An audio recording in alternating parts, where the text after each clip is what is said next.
Hello and welcome to Study IQ. मैं दिव्यांशी और आज मेरे साथ इस इंटरव्यू सेशन में जुड़े हैं यूपीएससी सीएससी 2020 एग्जामिनेशन में ऑल इंडिया रैंक 523 हासिल करने वाले महाराष्ट्र से शुभम स्वामी जी। स्वागत है शुभम आपका स्टडी आईक्यू पर। Thank you. शुभम, ये आपका सेकेंड अटेम्प्ट था जब आपने इस एग्जामिनेशन को क्लियर किया है। मैं चाहती हूँ जो आपकी जर्नी रही है सक्सेसफुल होने तक यूपीएससी सीएससी 2020 में, वो जर्नी आप हमारे साथ शेयर करें। I join my graduation on 2014। तो ज्वाइन करने के बाद सेकंड ईयर में हमने एक प्रोजेक्ट किया था कि लातूर में ड्रॉट गिरा था। So that time we did some project in my college. हमने अंडर वाटर क्वाडकॉप्टर क्रिएट किया था with 2 kg of payload which can measure the siltation in a dam. So second year में जो जॉय मिला ना कि लोगों को कुछ प्रॉब्लम था, उसका सोल्यूशन हमारे पास था। So that Joy was different. So then I started speaking with my senior, interacted with some people. They told if you want that joy again and again, civil services is the best platform. Like you can take that joy, you can get that joy on daily basis. So I have decided to do UPSC during my second year of my graduation. तो उधर से journey start हुआ। Then ज्यादा नहीं पढ़ा graduation time में। I enjoyed my college life but basic NCERTs. Then then then जो standard books रहते हैं वो मैंने कंप्लीट की। एंड सब पॉसिबल हुआ तो आई विल सजेस्ट कि ऑप्शनल कंप्लीट करें। ऑप्शनल के क्लासेस ऑनलाइन अवेलेबल हो गए तो that I did in final year. New स्टेंसाइल पे मित्रा आईएएस के क्लासेस अवेलेबल थे तो मैंने वो कंप्लीट कर दिए। That much I did during my graduation. यानी कि अगर आपने बहुत ही अर्ली स्टेज में डिसाइड कर लिया किसी ने कि आपको यूपीएससी सीएससी एग्जामिनेशन लिखना है, तो आप फाउंडेशन अपना बनाना शुरू करें। जो बेसिक बुक्स है उसको फिनिश करें एंड ऑप्शनल अगर हो सके तो you finish it as soon as possible. Shubham, ये आपका सेकेंड अटेम्प्ट था। पहले अटेम्प्ट में you couldn't make to the final list, but इस अटेम्प्ट में यू हैव बीन सक्सेसफुल। दोनों ही अटेम्प्ट में प्रीलिम्स आपका निकला है बहुत ही अच्छे नंबर से, काफी अच्छे मार्जिन से। तो जो आपकी प्रीलिम्स की स्ट्रैटेजी है हम उस पे आना चाहेंगे। सी एवरी एग्जाम का डिमांड अलग रहता है।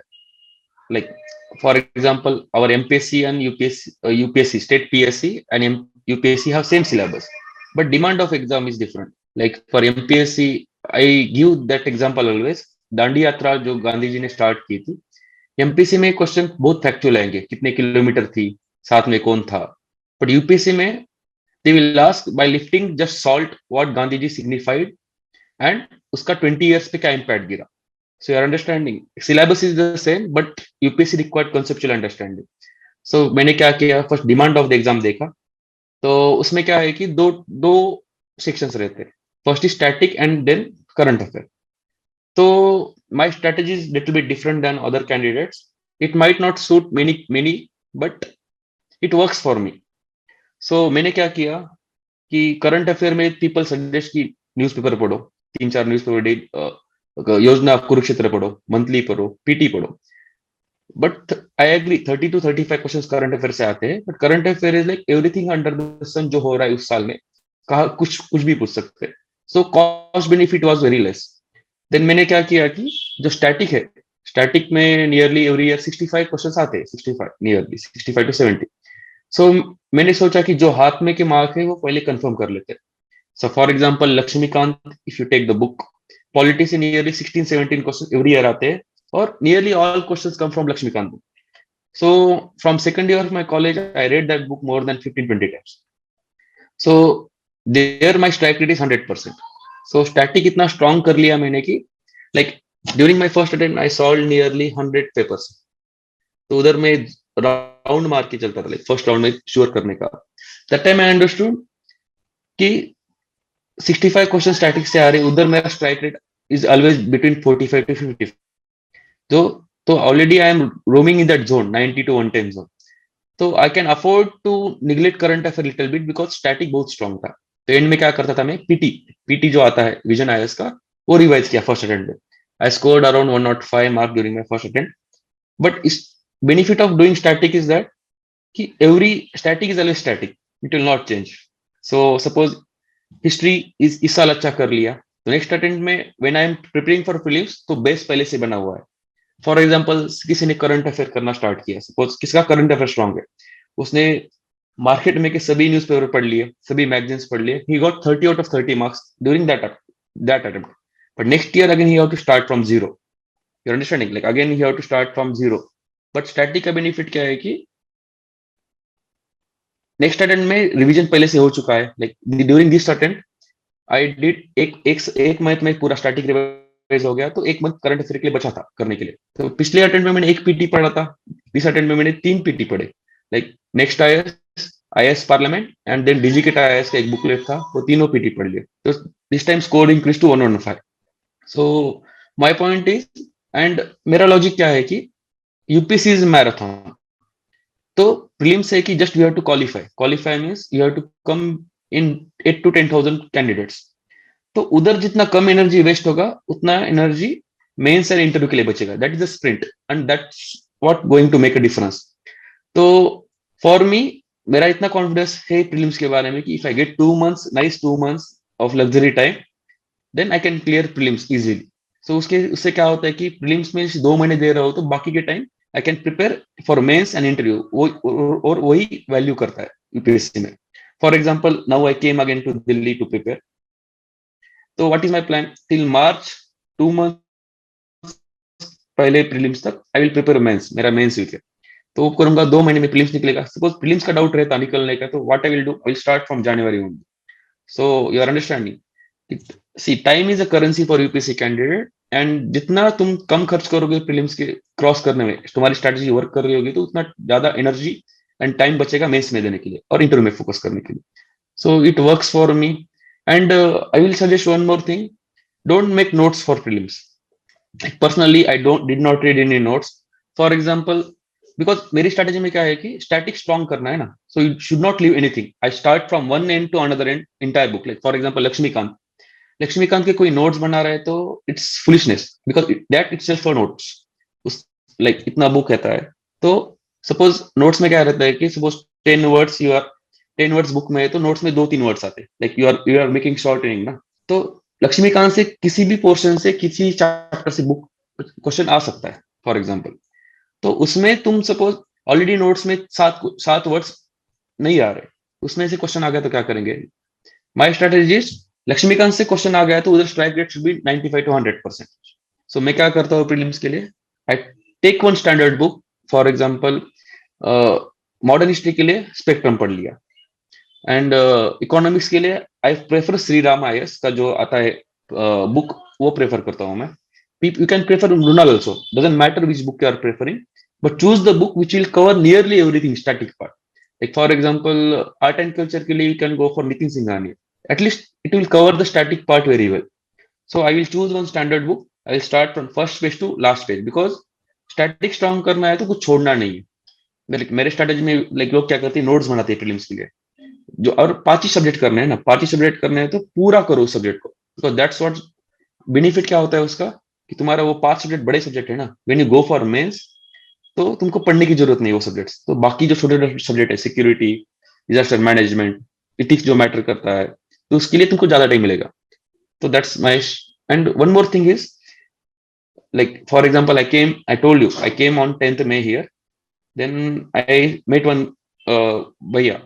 He told me that कि लोग प्रीलिम्स स्टार्टिंग से प्रीलिम्स पढ़ना चालू करते हैं ना, बट एग्जाम का डिमांड क्या है, प्रीलिम्स काउंट होता है क्या? नो, इट जस्ट क्वालिफाइंग है. तो उन्होंने बोला कि mains should be your centre of universe during UPSC, और उसके पैरेलली प्रीलिम्स चलना चाहिए. तो मैंने बोला कि भैया प्रीलिम्स का स्टार्ट करो क्या, and he told that join optional test series directly, because optional class हो गए थे. तो मैंने दिल्ली में आके प्रीलिम्स पढ़ने से अलावा डायरेक्ट मई से सितंबर मैंने क्लासेस ऑप्शनल के टेस्ट सीरीज लगाई. बाद में गया, सर भैया प्रीलिम्स पढ़ूं क्या, तो उन्होंने बोला अभी मेंस की टेस्ट सीरीज लगा. तो सितंबर से दिसंबर मैंने मेंस की टेस्ट सीरीज लगाई. तो माय पॉइंट हियर इज कि डिमांड एग्जाम की क्या है कि मेंस है. तो मैंने क्या किया, जो सितंबर से दिसंबर मेंस पढ़ रहा था ना, सपोज मैंने हिस्ट्री टेस्ट सीरीज में भी हिस्ट्री है, तो हिस्ट्री के लिए ऑटोमेटिक पूरा स्पेक्ट्रम पढ़ रहा हूँ मैं, तो उसी टाइम मैंने प्रीलिम्स की टेस्ट सीरीज दे दी. लाइक पैरेलली जो प्रीलिम्स में सब्जेक्ट्स है वो मेंस में भी है ना, तो जब तुम मेंस का पढ़ रहे हो तभी तुम प्रीलिम्स कवर कर लो जो प्रिपरेशन में. डोंट मेक कैंडिडेट्स की गलती क्या होती है कि वो सिर्फ 5 ही सब्जेक्ट पे फोकस करते हैं और मेंस की सब्जेक्ट सभी छोड़ देते, और बाय चांस प्रीलिम्स निकल गया तो सभी नए सब्जेक्ट आएंगे, डिजास्टर मैनेजमेंट कवर नहीं होता, इतिहास को हाथ नहीं लगाते। तो व्हाट माय सजेशन इज, तुम जब आ रहे हो तो मेंस को फोकस करो, और मेंस करते करते प्रीलिम्स का करो। लाइक सपोज अभी ज्योग्राफी का पेपर मेंस में, तो वो मेंस देने के बाद 2 दिन तुम प्रीलिम्स के पेपर छुड़ाओ, सेशनल टेस्ट ऐसे ज्योग्राफी के।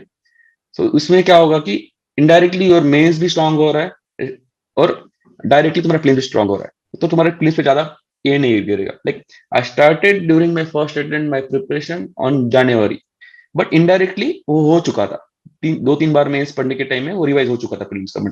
So that is the, and one more thing, don't, like my strategy is don't read one book, 4 book one time. Like suppose modern history है तो don't read from so many sources, read one book 4 times, then read 4 book one time. इससे क्या होता है कि suppose like again you will take the example of Lakshmikant or Sri Ram, you are reading one book again and again, तो successive revision में your time will reduce. Like my point is, like suppose someone is reading Lakshmikant, newcomer, it will take nearly 15 days to cover. पर second reading में क्या होता है कि you will no तुमको क्या पता है क्या नहीं है। And during my this attempt, जो हमें इस टाइम सिर्फ प्रीलिम्स के लिए 2 महीने दिए थे मैंने, लास्ट 2 मंथ्स, तो उस टाइम में मैंने last revision of Laxmikanth I did in 2 days। So 15-20 बार पढ़ने के बाद once you see the page, you will know कि तुमको क्या पता है क्या नहीं पढ़ना। सो दैट्स द स्ट्रेटजी, कि स्टैटिक पे ज्यादा फोकस करने से क्या होता है कि ओवरऑली प्रीलिम्स इजी से क्रॉस हो जाता है। स्टैटिक को बहुत ही अच्छे से स्ट्रांग बनाना है। अभी आपने ये बात करें कि मैं लक्ष्मीकांत से एक चीज पूछना चाहती हूँ कि कई बार ऐसा होता है कि लोग पढ़ते हैं, ऊपर ऊपर पढ़ लेते हैं और बहुत सारी चीजें कवर कर लेते हैं, लेकिन जब वहां पे एप्लीकेशंस आता है तो उसको यूज नहीं कर पाते, even if that is a static portion. तो किस तरीके से इस पूरे सिनारियो को बैलेंस करना है? See, about application, you have to get the knack of prelims. Like for example, I told you during my first attempt, I solved 100 mock test of prelims. But during my second attempt, because मुझे उस time knack आ गया था, I will tell you कि मेरी strength क्या है. Like everyone's strength is different and weakness is different during prelims. तो second attempt में I solve only 3 papers, just 3 mock test दिए, 120 के ऊपर मार्क्स सारे देख लिया, और देन मैंने मॉक टेस्ट को टच भी नहीं किया, because I could do that, because I was confident कि मेरा स्ट्रेंथ क्या है और वीकनेसेस क्या है। That I understood. Like I told you, UPSC is a journey. Journey means it's like no one is perfect for UPSC at the start. तो तुमको journey के टाइम में you are yourself best teacher ना, तो mock test देते देते you have to understand from your own mistake, continuously improve करना पड़ेगा। तो मैंने इनिशियली क्या करता था, जब मैं वाजीराम एंड रवि की जो टेस्ट सीरीज देता था, I used to attempt 9500 questions, सभी फेक था एंड में, गेस मार्क के वगैरह वगैरह। तो उसमें क्या होता था कि sometimes I used to get 130 also, but कभी कभी नेगेटिव पोर्शन ज्यादा हो गया तो I used to go to totally back. So मैंने क्या किया कि then मैं I gave MPSC state PSC दिया था, तो उधर क्या हुआ कि 45 नेगेटिव में चले गए क्वेश्चंस। वो 45 नेगेटिव नहीं जाते तो मैं सेलेक्ट हो जाता MPSC में। और उसके बाद 1 महीने में प्रीलिम्स थी, तो मैंने क्या किया कि अभी पकड़ना है कि नैक बोला तो यू हैव टू अंडरस्टैंड तुम्हारी स्ट्रेंथ क्या है।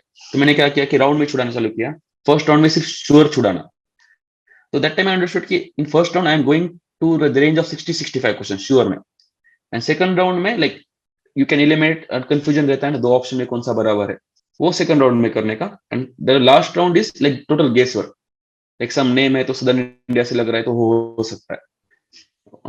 तो तब मैंने अंडरस्टूड किया कि फर्स्ट राउंड में my accuracy is very well, like 65 question I am solving in first round and my accuracy is 45 to 55, means 90 to 110 marks I am getting in my first round. And second round भी overall positive में जा रहा था, but in nearly all the papers जो third round जो guess work चल रहा था वो पूरा निगेटिव में जा रहा था। सो आई अंडरस्टूड कि माय स्ट्रेंथ इज व्हाट, कि स्टैटिक पोर्शन स्ट्रांग होने से एक्यूरेसी पे स्ट्रेंथ है। एक क्वेश्चन पता है तो पता है, नहीं तो नहीं, बिकॉज एक ही बुक पढ़ता हूँ ना, तो उसमें क्या है कि बार बार पढ़ने से क्या हो रहा है कि एक्यूरेसी बहुत डेंजर है। सब पता नहीं है तो पता ही नहीं है। तो मैंने क्या किया कि during my first attempt I solve only 79 questions. 79 means 21 question छोड़ ही दिए। There was one question, I will give an example, कि the question was which country, जो कंट्री है सबसे ज्यादा राइस एक्सपोर्ट करती है, उसमें ऑप्शन थे Vietnam, China and India, fourth one I don't remember. तो वो मुझे पता नहीं था अभी, तो गेस क्या करता, चाइना में सभी राइस खाते हैं और एक्सपोर्ट भी ज्यादा है उसका, तो चाइना हो सकता है। वियतनाम से हमने गोल्डन राइस वगैरह लिया था तो वो हो सकता है। तो ओल्ड शुभम रहता तो क्या करता है, वियतनाम और चाइना दोनों के बीच में मारता। बट मैंने क्या किया कि पता नहीं है, छोड़ दिया क्वेश्चन, उसका आंसर इंडिया था, India export the largest amount of rice. So understanding guess work जो था। और यूपीएससी कैसा है कि they know people do guess work, तो ऐसे क्वेश्चन डालते एग्जाम में कि गेस वर्क वाले बंदे should not come this side of the, that's the demand. तुम देखोगे तो क्वेश्चन पेपर बहुत हार्ड वर्क से, बहुत थिंकिंग से बना हुआ रहता है, घुमा फिरा के क्वेश्चन रहते हैं। सो गेस वर्क का पार्ट इतना नहीं है जितना बाकी एग्जाम में चल सकता है। सो दैट्स माई स्ट्रेटेजी की you have to get the neck. Suppose अभी मेरी एक्यूरेसी है, कुछ लोगों का अभी स्टैटिक स्ट्रांग नहीं होगा, दो हॉरिजॉन्टली बहुत पढ़ते होगे, तो they have to go till 90 95 because cross करना है ना, that's more important. The way you are crossing doesn't matter. So I will suggest candidate की तुम keep on giving mock test, but blindly मत देना। Give in rounds, check whether your accuracy strong, check कौन सा subject weak है तुम्हारा। और और बेनिफिट क्या रहता है कि I read entire book from start to end ना। सो एक तो मेरा पूरा सब्जेक्ट वीक रहेगा, नहीं तो पूरा सब्जेक्ट स्ट्रांग रहेगा। ऐसा नहीं रहेगा कि मॉडर्न हिस्ट्री में एक सब्जेक्ट टॉपिक स्ट्रांग है, एक टॉपिक वीक है। तो लोग क्या करते हैं कि बिट्स एंड पीसेस में पढ़ते हैं। लाइक मॉडर्न हिस्ट्री में सिर्फ इंपॉर्टेंट टॉपिक्स पढ़ेंगे, बाद में सर के नोट्स पढ़ेंगे। उसमें क्या होता है कि स्टार्टिंग में तुम नोटिस कर सकते हो कि नोट कर सकते हो कि कौन सा टॉपिक वीक है, बट एक बार तुम पूरा सिलेबस पढ़ोगे ना, यू विल बी कंफ्यूज कि मॉडर्न हिस्ट्री में एक्चुअली कौन सा वीक है। तो मैं क्या करता हूँ कि स्टार्टिंग से एंड से पढ़ता हूँ ना, तो उससे क्या होता है कि like polity is so strong for me, economics is so strong for me, पर सबसे कम रिवीजन मैंने शंकर आयस की दी है एनवायरमेंट की। तो मुझे पता है कि पूरा एनवायरमेंट में स्टैटिक में वो सबसे वीक है। ऐसा नहीं है कि उसमें से एक आधा टॉपिक वीक है। तो what I am suggesting, static strong करना होगा तो पूरा सब्जेक्ट स्ट्रांग करो, नहीं तो लाइक लॉन्ग टर्म में बेनिफिट है ना। नहीं तो एंड में क्या होता है, रिवीजन में तुम थोड़ी सिंगल सिंगल टॉपिक पढ़ सकते हो। एनवायरमेंट वीक है तो मैं पूरा बुक पढ़ूंगा, इजी जाएगा ना, लॉन्ग टर्म में वो बेनिफिशियल रहेगा। And you keep on giving mocks till you understand your strength. एक बार स्ट्रेंथ पता चलने के बाद no need to give mocks also. This time I frankly I am saying, Vision Abhyaas के 3 टेस्ट सीरीज आए थे, मेरे दोस्त ने ज्वाइन किया था इसलिए मैंने ज्वाइन किया था। एंड 3 टेस्ट में अच्छे मार्क आए और मैंने मॉक भी नहीं दिया इस बार, बिकॉज स्ट्रेंथ पता चल रहा है, जो पहली स्ट्रैटेजी वो वर्क कर रही है। And I will suggest one more thing कि कीप ऑन लर्निंग मींस, एक बार मुझे प्रीलिम्स का पता चला कि मेरा स्ट्रैटेजी वर्क करता है, तो मैंने वो कॉपी पेस्ट इस बार किया और 2 महीने में खत्म हो गया। बट अभी पिछली बार मेंस नहीं हुआ था ना, I lost the open cut off से मेरे को 100 मार्क्स कम थे। तो why I am suggesting, it's a journey, keep on making mistake, like make 100 mistakes, but every mistake should be new. So at the end of your 100 mistake you will be improved version of yourself. First mains में मैंने गलती की थी obviously, कि मैंने notes नहीं बनाए थे। I told you I join the test series when I came, but मैं पढ़ के एग्जाम दे रहा था, नोट्स नहीं थे। तो इनमें क्या हो गया कि मेंस के टाइम में if you don't have notes तो डिजास्टर मैनेजमेंट के लिए पूरा बुकलेट पढ़ना पड़ा 100 पेजेस का, सिक्योरिटी के लिए पूरा बुक पढ़ना पड़ा। तो आई कुड रीड GS4 3 2 1 और एग्जाम आ गया। समझ रहे हो ना कि लाइक डायरेक्टली। तो जब मैं एग्जाम GS3 का GS4 देने गया, GS3 देने गया, तो 2 महीने पहले मैंने वो पढ़ा था। रिवीजन नहीं है तो मेंस में याद नहीं आ रहा। प्रीलिम्स कैसे रहता है कि इफ यू नो उसके आसपास का, तो सामने कुछ ऑप्शन है तो टिक कर सकते हो। और मेंस में क्या है कि you have to write it down. तुम्हारे like it is, if it is not present in subconscious mind, वो बाहर नहीं आएगा। और मेरे तो 2 महीने पहले मैंने पढ़ा था। सो आई अंडरस्टूड मेरा मिस्टेक नोट्स था। तो कोविड टाइम में क्या हुआ था कि एग्जाम आगे गया था 4 महीने से, तो उस टाइम मैंने नोट्स बना लिए। Because there is one line कि जब क्राइसिस के पीरियड में if you work hard, see this exam is relative, relative means if you see the topper marks it will be average 55%, और 35% मिलने के बाद भी people come in the list. So it's like you have to perform better than others. तो जब कोई नहीं पढ़ रहा, आई थॉट कि कोविड के टाइम में because of some that disaster बहुत लोग नहीं पढ़ रहे, और luckily I was getting peaceful environment, so I used that time very nicely. जो मेंस में गलती हुई थी वो मैंने इंप्रूव कर दी। So I will suggest a candidate, see some people keep on repeating the mistake. जब प्रीलिम्स नहीं क्रॉस हो रहा तो 3 4 अटेम्प्ट होने के बाद प्रीलिम्स क्रॉस नहीं होता, तो ऑब्वियसली क्रॉस नहीं हो रहा तो किधर तो गलती हो रही हुई ना। They will keep on, like I have one friend of mine, like last 3 बार से उसका सीसैट में नहीं हो रहा। This time he got 117 marks और समथिंग, बट सीसैट क्रॉस नहीं हो रहा। सो एक बार तुम मिस्टेक करोगे तो मिस्टेक है, but if you are repeating it, it's your decision. I scolded him that time कि दिस टाइम नो, कि दिस टाइम सीसैट पे फोकस करना। देखो रिपीट रिपीट से सीसैट की वजह से जा रहा है तो तुमको पता है मिस्टेक कहाँ हो रही है, but if you are not improving it means it's your mistake, not UPSC. So that's the overall gist of prelims and overall journey के साथ। शुभम जी, जब हम यूपीएससी की बात करते हैं तो एक जो मेजर चंक हमेशा जो एस्पिरेंट्स में डिलेमा रहता है कि न्यूज़पेपर पढ़ना है नहीं पढ़ना है, और अगर पढ़ना है तो कैसे पढ़ना है। क्या आपने न्यूज़पेपर को फॉलो किया था? Frankly speaking, I did not follow newspaper. I read the newspaper during my interview stage because उस टाइम में updated material available नहीं रहता.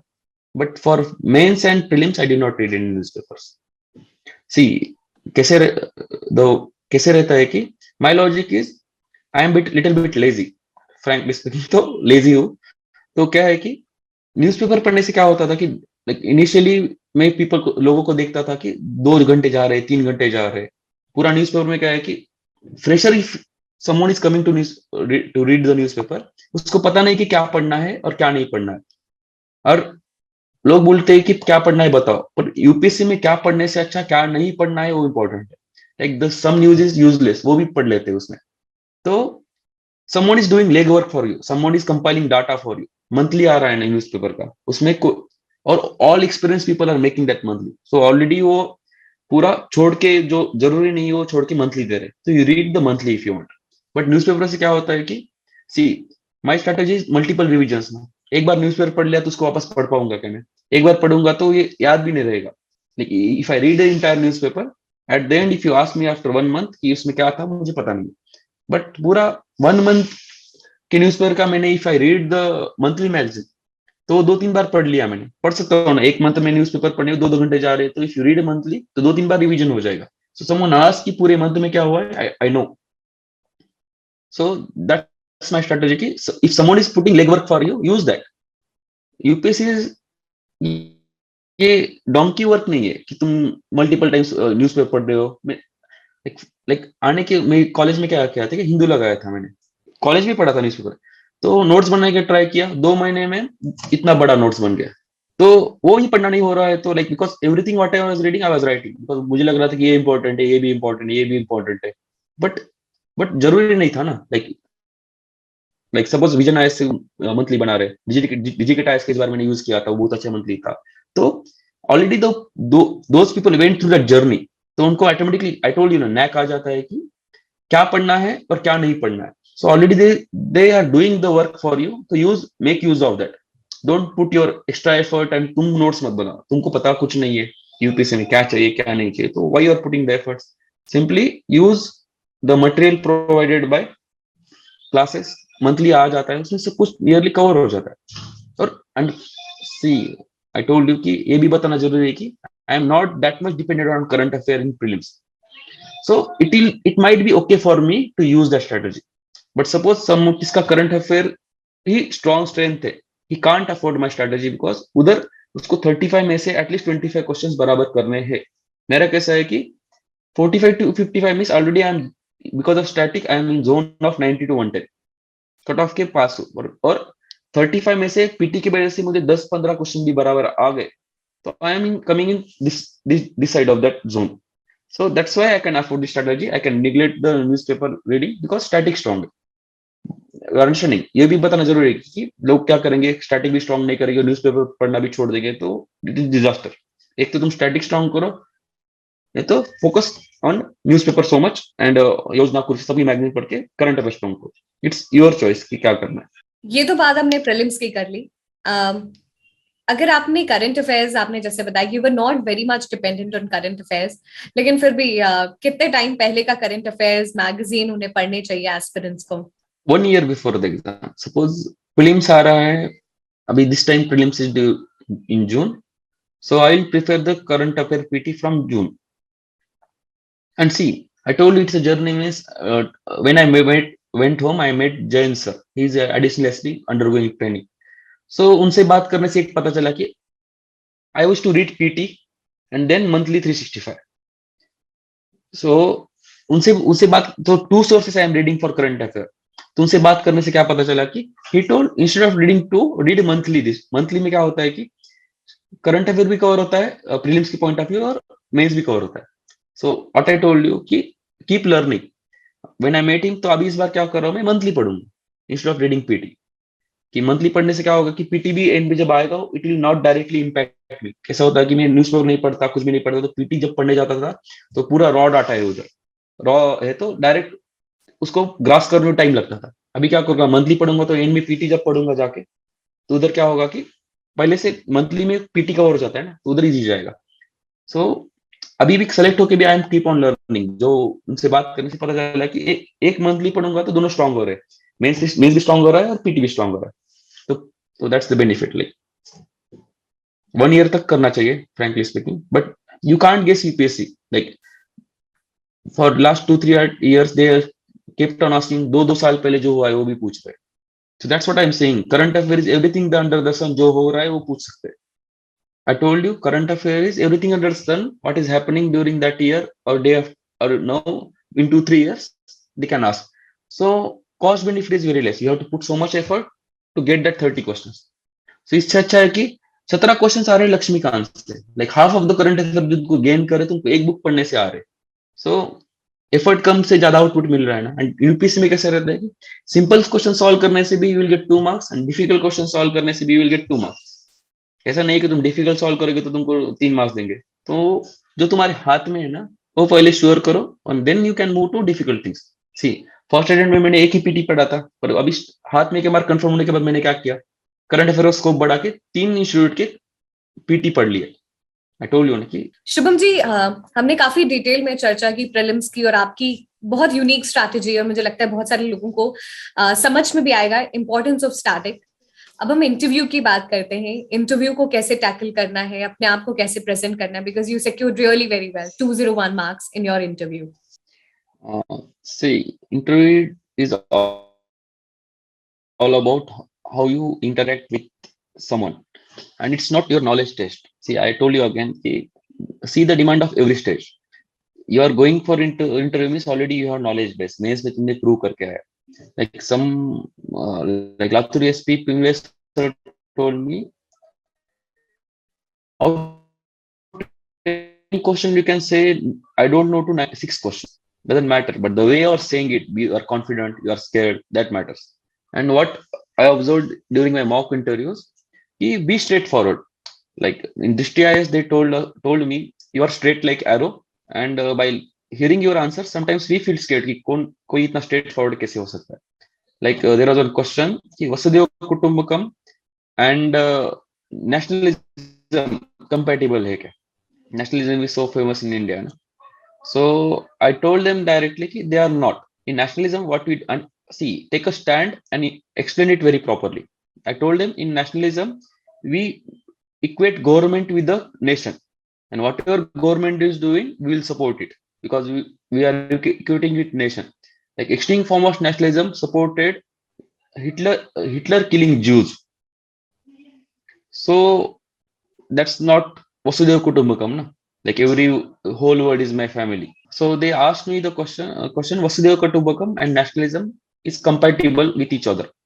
Like in flow of question, they asked me.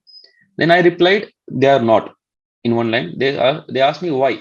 Then I told them in nationalism, nation and government we equate and we say both are same. And extreme form of nationalism will support Hitler killing Jews because whatever government is doing, we will support it. Doesn't matter what is doing. It is moral or ethical. But I gave them solution also. Patriotism is compatible. In patriotism, what we do, government and nation is different. Nation is higher than government. So sometimes we criticize the government for the betterment of nation. So I told patriotism is compatible with Vasudhaiva Kutumbakam, but nationalism is not. So that's the straightforward answer because nationalism is kind of very famous, and I agree it is a very good ideology. But in extreme sense, everything is bad. So that's the thing. Like whenever I was going for any interview, I was getting very good marks in mocks interview also. Like in next IS, I got 184 marks. Above 180, I was getting. And one thing is that hobby is very key part. Key part means like I observed my CGPA during my engineering is just 5.9. Like I am 5 point someone in Chetan Bhagat book. So in 6 months, like because of COVID, interview got extended. So I read mechanical जितना 4 साल में नहीं पढ़ा वो उतना mechanical में नहीं पढ़ा था. Then I read all the small data about Maharashtra. Then Latur के बारे में सब कुछ पढ़ लिया था.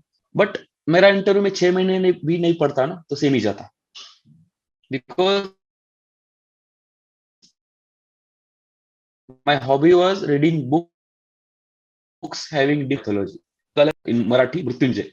It sees the Mahabharata from Karna point of view. Like I like to see other side of a coin. Like I would love to see Ramayana from Ravana point of view. Like making Ravana as a center portion and see how it looks.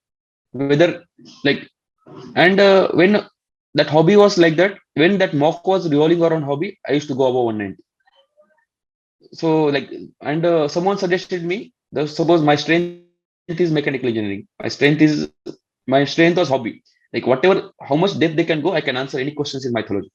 So some sir told me that ki, whatever first question comes, bring your strength into that question. So my first question was, you are engineer but why mythology? Completely opposite, and mechanical engineering and mythology completely opposite. So why you are saying? And philosophy is also my option is philosophy. So there's first question like Manoj Soni sir asked me कि you are engineer then why philosophy? तो उसमें मैंने mythology ला लिया. कैसे ला लिया? I told them that कि when I was reading mythology, the way they killed Karna in Mahabharata, Bhishma, they killed, but the way the mythology, what is right, what is wrong, and all these questions had the solution in the philosophy. So all the questions had the solution. That's why I chose the option as philosophy. So third question was very interesting. Then he asked, in era of science, you are saying Puran, Mahabharat, Ramayan, जो देव राक्षस की stories है, वो important है. So tell me one thing you learned from mythology which you can apply in daily life. In era of science, you are saying science के जग में तुम बोल रहे हो कि पुराण important है. तो एक चीज बताओ तुम सीखे हो, वो तुम लाइफ में अप्लाई कर सकते हो. Then I replied, in Puran you see every time Dev and Rakshas are fighting. But during अमृत मंथन अमृत निकालना दोनों के बस में नहीं था. देव अकेले करेंगे तो निकाल सकते, राक्षस अकेले करेंगे तो नहीं निकाल सकते. तो अमृत निकालने के टाइम दोनों ने साथ में काम किया था, झगड़े भूल के. सो पुराण की ये स्टोरी ये बताती है कि if you want to achieve something higher, then देव एंड राक्षस साथ में काम कर सकते हैं, तो आदमी क्यों नहीं कर सकता?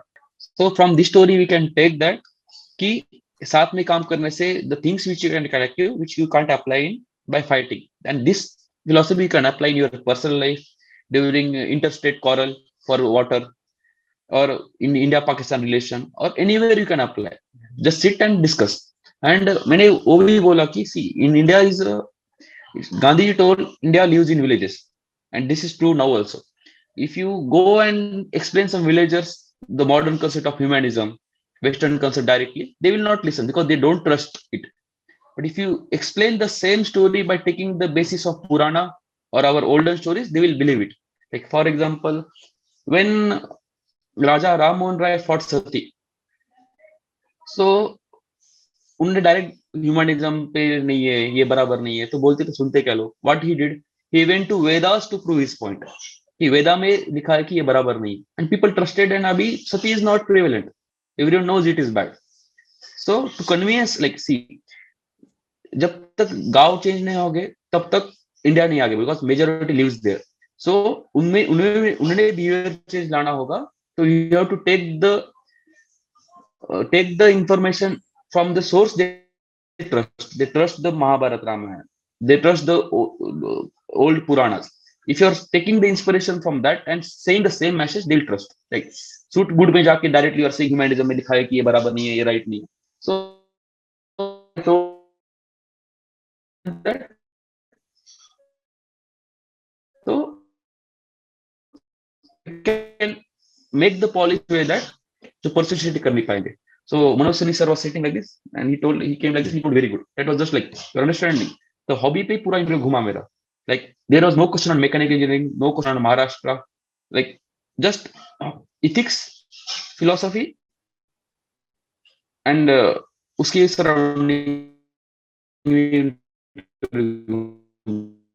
तेरा questions were like that only. And मेरा हैबिट था कि बचपन से मेरी बुक्स पढ़ने की आती. And I like to see like Amit Tripathi is my favorite now, or no, favorite writer.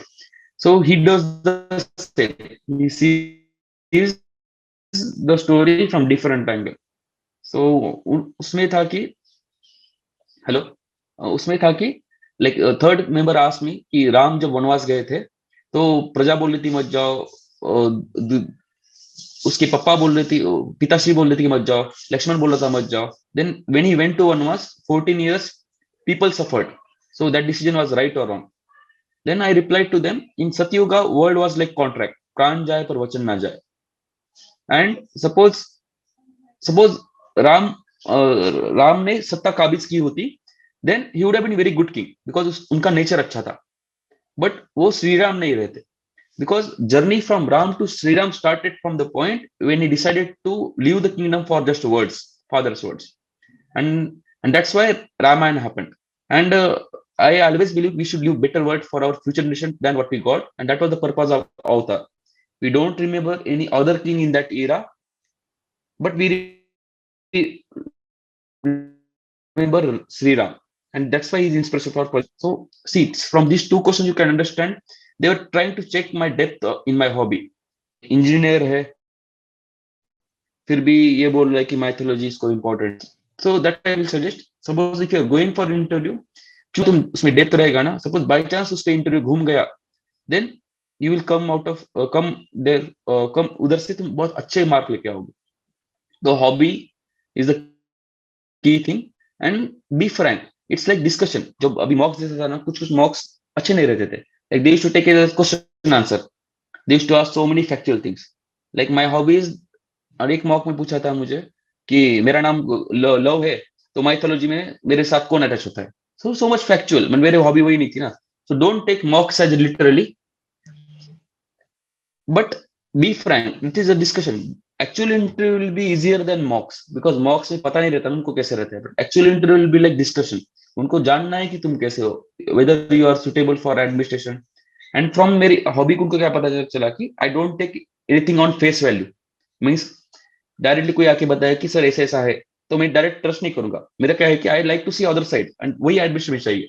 Like they want someone who thinks from all the side possible and then take the decision कि ये अच्छा है क्या बुरा है. तो आई विल सजेस्ट कि choose the hobby which will be useful for your as a civil servant. Like जो होगा तो उस पे इंटरव्यू गया तो you will score very good marks. Shubham, हमने आपका इंटरव्यू एक्सपीरियंस जाना और बहुत ही it was very interesting to know. और ये बहुत ही बड़ी हिदायत है सभी को जो भी अपना हॉबीज लिख रहे हैं, हॉबीज को आप डेप्थ में जाने, क्योंकि अगर आपका इंटरव्यू हॉबीज सेंट्रिक हो गया तो फिर आपके like I like to one give an example. जो उसमें लिखना था ना, तो वो सेंटेंस लिखने के लिए मैंने 2 दिन पूछा, सबको डिस्कस किया. जस्ट रीडिंग बुक्स लिखना है क्या, रीडिंग बुक्स अबाउट माइथोलॉजी लिखना है क्या. And eight the and after discussion with everyone, I kept that line, reading books having different narration of Indian mythology. So you're understanding how much time I spent during writing the draft about on that hobby one sentence.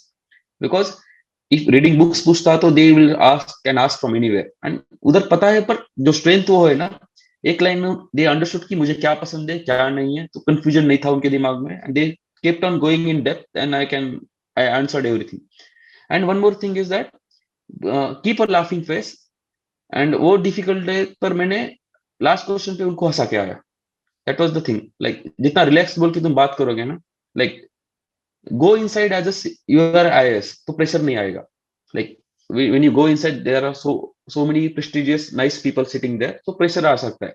But you already lease there, be confident कि already you are in top 2000 in entire country.